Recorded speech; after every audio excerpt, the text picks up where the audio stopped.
Halo, selamat datang di program Tanya Langsung yang diadakan oleh Get Started by Narasi.tv. Kali ini bersama saya Alvin Tantio, seorang profesional HR consultant, kita akan langsung menanggapi pertanyaan-pertanyaan dari kalian. Jadi di rubrik Tanya Langsung ini, kalian boleh tanya apapun dan kita akan berikan jawaban dan perspektif yang tepat. Nah, kali ini ada pertanyaan apa aja sih dari dunia human resources dan juga career development? Kita baca ya. Pertanyaan yang pertama dari @gulingku. Kira-kira 3 hal yang membuat resign urgent itu apa sih? Nah, kalau kita lihat, resign itu sebetulnya bukan hal yang mudah karena ada beberapa aspek yang perlu dipertimbangkan. Misalnya, yang pertama itu secara pendapatan. Apakah kita sudah benar-benar menentukan pilihan yang tepat ketika mau resign? Bagaimana nih dengan dana darurat, kebutuhan hidup, dan lain-lainnya? Aspek yang kedua adalah secara work environment atau lingkungan kerja. Kira-kira ada problem nggak sih di sana? Dan yang ketiga, biasanya itu terkait career development. Apakah ketika kita bekerja di suatu organisasi atau perusahaan, bagaimana nih nasib dari karir kita? Apakah ada karir kejelasan ke depannya seperti apa? Atau tidak ada sama sekali? Jadi itu 3 hal penting yang harus kita lihat ketika mau resign. Aspek-aspek berikutnya kita bisa bahas di sesi berikutnya. Lalu yang kedua, dari @tami_cantika.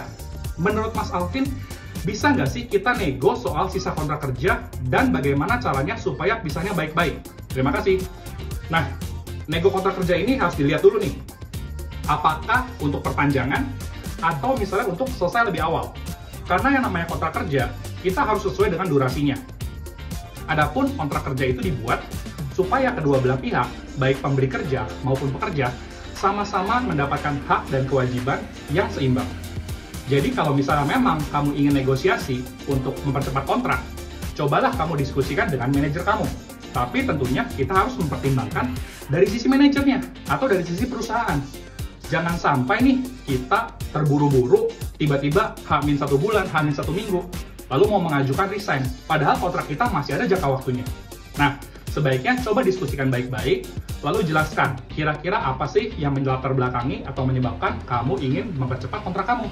Karena kalau sampai melanggar kontrak, kamu harus bayar penalti sesuai dengan kontrak kerja kamu. Jadi hati-hati ya. Oke? Yang penting kita jujur aja sih. Pertanyaan berikutnya dari @priyanka. Kalau kita lihat nih ya, mau tanya ke Alvin, apakah keluar dari perusahaan saat pandemi begini tepat?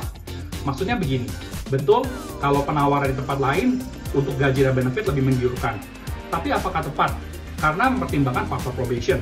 Bagaimana kalau tidak lolos? Apakah bisa di-cut atau nambah probation? Lalu komunikasi juga menjadi lebih challenging ketika tidak lolos. Nah, itu bagaimana nih? Apalagi komunikasinya tidak dilakukan secara tatap muka. Kalau kita lihat secara umum, sebetulnya sama saja. Karena begini, ketika kita menentukan mau mengambil karir baru, atau melakukan hal yang baru, atau saya bilang restart, sebenarnya kita harus sudah siap dengan segala risiko dan benefitnya. Sebagai manusia dewasa, tentu saja segala hal yang kita lakukan memiliki risiko dan juga manfaat. Jadi ketika kita resign dari sebuah perusahaan, pasti kita punya mindset adalah, wah, saya ingin mendapatkan perkembangan karir. Saya ingin mendapatkan kompensasi dan benefit dan juga pengembangan diri yang lebih baik. Nah, itu adalah gain-nya. Tapi risk-nya tentu saja ada. Di mana misalnya gagal probation. Atau misalnya tiba-tiba ada sedikit problem di perusahaannya. Atau onboarding kita tidak mulus. Jadi sebagai manusia dewasa, kalau kita sudah menyadari manfaat dan risikonya, yang bisa kita lakukan adalah mempersiapkan diri. Misalnya, kalau kita khawatir, wah 3 bulan gagal probation gimana ya?